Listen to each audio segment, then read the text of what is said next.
Hi guys, నమస్తే. Computers అంటే దాదాపుగా సామాన్యుడికి చాలా అడుగుల దూరంలో ఉన్న రోజులవి.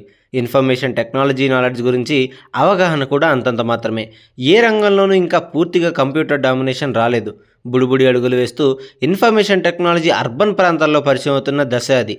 యువత లక్ష్యాలకు మేలిమలుపురిచ్చిన శకాన్ని మరో 2 దశాబ్దాల తర్వాత ఎలా ఉండాలనే లక్ష్యాన్ని నిర్దేశించుకున్నాడు నాయకుడు. అందరి ఫ్యూచర్ కూడా సేఫ్గా ఉంటుంది. దేశం కూడా కొత్త అవకాశాల వైపు ఫైనాన్షియల్ సంస్కరణలు, ఐటీ విప్లవం తీసుకొచ్చిన ఫలితాలు అందిపుచ్చుకుని ముందుకు దూసుకుపోతున్న సమయంలో ఒక మొక్కను నాటి దాని ఎదుగుదలకు అవసరమైన చర్యలు తీసుకుంటున్నట్లు, ఆ ఫలితాలను భావితరాలకు అందించాలనే సంకల్పంతో ఒక విజన్ను రూపొందించారు. ఊరు చివర కొండల్లో, గుట్టల్లో, కనీసం చుట్టూ మనిషి కూడా కనపడిన చోట మంచి సంకల్పంతో హైదరాబాద్లో చార్మినార్ తర్వాత మళ్ళీ ఆ స్థాయిలో హైదరాబాద్ పేరు చెప్తే గుర్తుకు వచ్చే విధంగా ఒక బిల్డింగ్ని నిర్మించారు. అప్పటి ప్రధాని అటల్ బిహారీ వాజ్పేయి గారి చేతుల మీదుగా ప్రారంభమైంది. నాడు ఊరి చివరి బిల్డింగ్ ఏం చేస్తుంది, కంప్యూటర్లు కూడు పెడతాయా అని తీసి పాడేశారు. నేడు ఒక జనరేషన్ మొత్తానికి ఇదే హైటెక్ సిటీ ఊతమైంది. ఐటీని మారుమూల తెలుగు యువతకు పరిచయం చేసిన హైటెక్ సిటీ, చదువుకున్న ప్రతి ఒక్కరికి హైదరాబాద్ వెళ్తే ఉద్యోగం పక్కా అని భరోసా ఇచ్చిన హైటెక్ సిటీ, మధ్యతరగతి వారినందరినో విదేశీ విమానాలు ఎక్కించిన హైటెక్ సిటీ. అందుకే అంటారు, రాజకీయ నాయకుడు వచ్చే ఎన్నికల గురించి ఆలోచిస్తే దార్శనికుడు వచ్చే తరం గురించి ఆలోచిస్తాడు అని.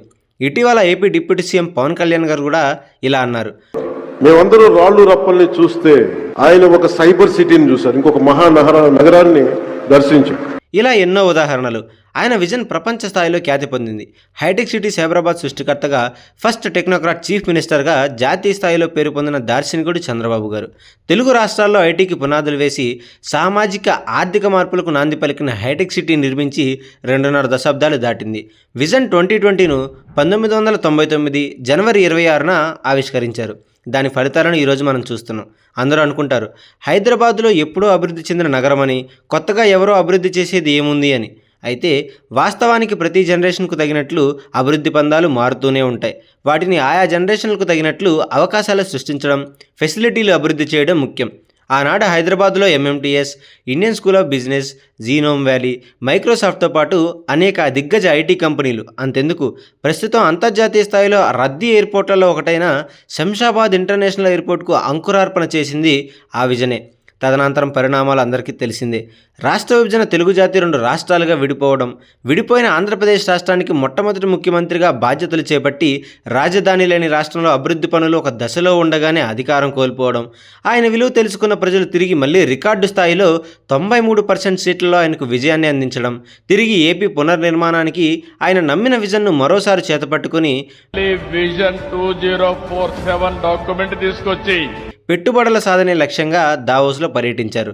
అయితే ఇప్పుడున్న పరిస్థితి ఒకసారి చూసుకుంటే చంద్రబాబు గారు ఈ మధ్య పదే చెప్తున్నారు తనలో 1999 నాటి చంద్రబాబు గారిని చూస్తారు అని. అయితే అదే నిజం. ఈ వయసులో కూడా ఆయన నిజంగా తనతో తాను పోటీ పడుతున్నారు.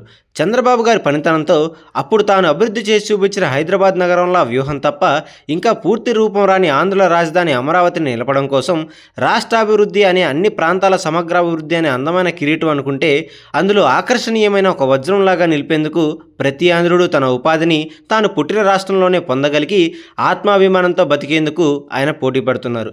ప్రతి ఆంధ్రుడి ఆకాంక్ష, ఆత్మాభిమానం మరింత ముందుకు సాగి ఆంధ్రప్రదేశ్ అభివృద్ధి బాటలో కొనసాగాలని, భావి తరాలకు గతి గాయాలు శాపం కాకూడదని, స్వర్ణాంధ్ర 2047 విజన్ సాకారం అవుతుందని, అందుకు మనమందరం ప్రత్యక్ష సాక్షులు కావాలని కోరుకుంటున్నాను.